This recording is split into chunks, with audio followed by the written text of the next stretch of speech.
breakfast or light breakfast with Angela Davis.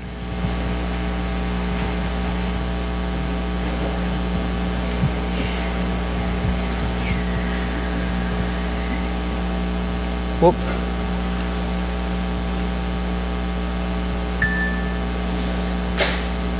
The other thing I wanted to say is that there are cards that you could sign out for the breakfast reception as well. So you could either do it online or with those cards.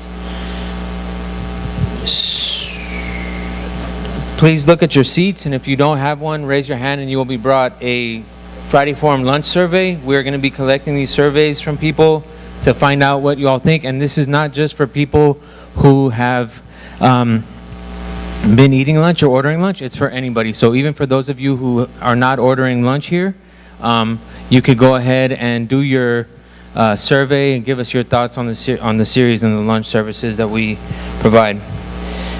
At this moment in time, I'd like to thank our Rodney Davis. Excuse me, Rodney Davis, is that you? Congressman, Congressman, please stand up. We've been looking for you. Please talk to us on it. Rodney Davis, please, we've been trying.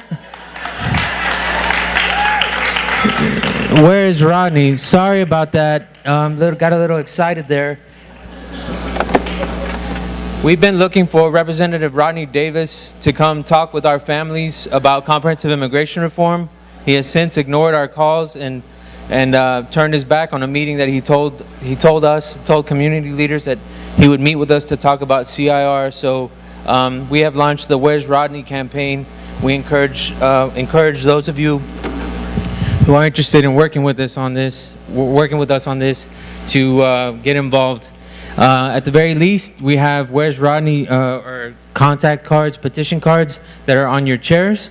We're trying to collect cards in the community throughout the 13th district, but here in Champaign-Urbana to present to him, calling on him to stand with our families and vote for a comprehensive immigration reform. So please take a moment to fill those out and either turn them into me or leave them at the table so we could collect them and present those cards to him when we finally do find Rodney Davis. Thank you.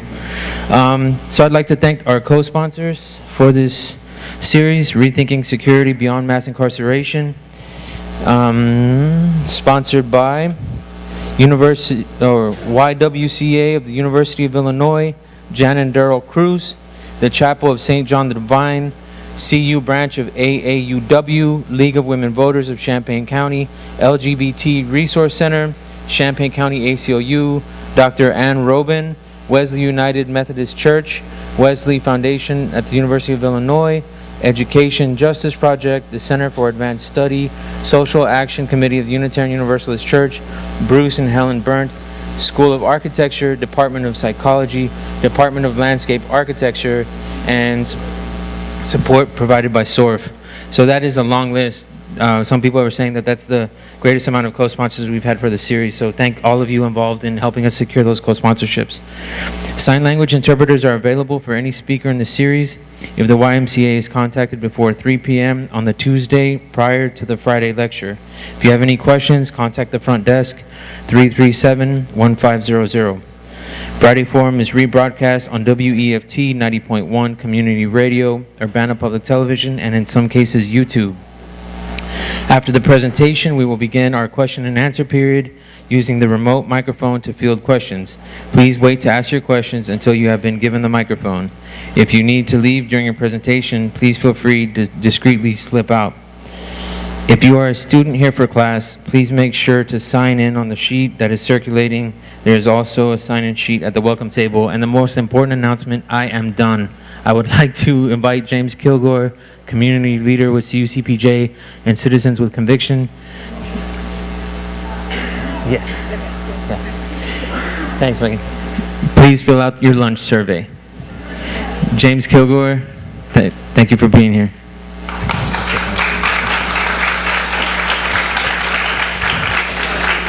Thank you, Francisco, and thank you to the University Y for sponsoring the Friday Forum and to all of you for coming. I have the pleasure of introducing Jessie Hoyt, who I first met a few months ago when he came to one of our No More Jails campaign meetings. We'd been campaigning for over a year, trying to stop the Champaign County authorities with their grand plan of spending millions on building new jail cells. And we were kind of a low ebb in our campaign, feeling a little bit frustrated and directionless, and Jessie showed up and started asking us all these questions about how we organize and how we got to be so successful and how we mobilized the community, and made us really feel like we're moving on a successful path. So since that time, we have forged some ties between our campaign and the immigrant rights movement that Jessie is such a champion of. So I'm going to do two things in this intro. One he'll like and one he probably won't like. The one he'll like is I'm going to do a little plug for our campaign, because Jessie is all about solidarity, about connecting incarceration and immigration. We have been fighting over a year to stop the expansion of Champaign County Jail and to get funding to go to alternatives to incarceration. This campaign is going to come to a head in the next month or month and a half, and we're trying to put final pressure on the county board to decide in favor of alternatives to incarceration. You'll see on your chairs a postcard that's about the color of this shirt, I hope. I would ask you to sign that, and asking the chairman of the county board, Al Kurtz, to fund programs, not jail cells, and drop it off at the table on your way out.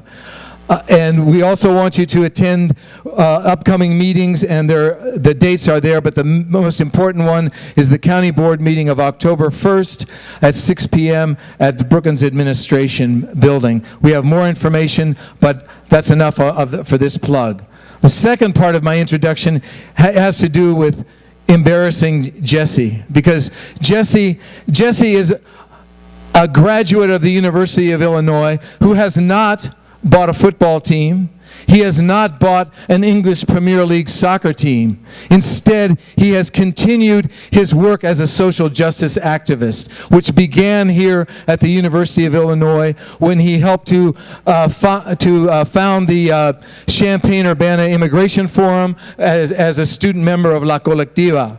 And he now continues that work as the West Suburban organizer at the Illinois Coalition for Immigrant and Refugee Rights. And he has also been part of a very, very successful drive to stop the building of a detention center in Joliet, Illinois, a detention center which would have been owned and operated by a private prison company. Can I hear a S for private prison companies? People who profiteer off separating families and depriving people of their freedom. So to us who are trying to stop a little old jail here in Champaign County, Jessie and the people that he has worked with in Joliet are heroes for mobilizing the community to stop this detention center. So I'd like you to welcome an illustrious graduate of the University of Illinois, Jessie Hoyt. It wasn't too bad. Hi folks, thanks for having me. Let's see, can people hear me? No, all right, I'll use this thing. So I graduated 2 years ago, and I immediately joined the Illinois Coalition for Immigrant and Refugee Rights, but I am really glad to be back here. I've been now working for the last month and a half down here in Central Illinois, all trying to figure out how to get Congressman Davis to vote yes on immigration reform. And it was great that he made an appearance earlier, and we're hoping that we can actually... Where's Rodney? We're trying to figure out how we can get him to vote yes on immigration reform. But I'm really grateful for this opportunity to speak here at the Y. When I was a student here, I used to come almost every Friday listening to the different lecturers that spoke here, and I definitely got a lot out of it. And I'm hoping by the end you guys will feel so motivated by my talk that you'll be willing to help us in our kind of call to action in the different campaigns that we have going locally. Whether or not it's helping us, prevent Champaign County from building a new jail, or helping us fight for immigration reform. So thanks again for having me. So new wave of detention in secure communities. To me this is shocking, but since Obama came into office, over 1.5 million immigrants have actually been deported. This is 3 times as many that President Bush's administration actually deported. And what we're seeing is a huge shift in the way that we're thinking about actually detaining and deporting immigrants. This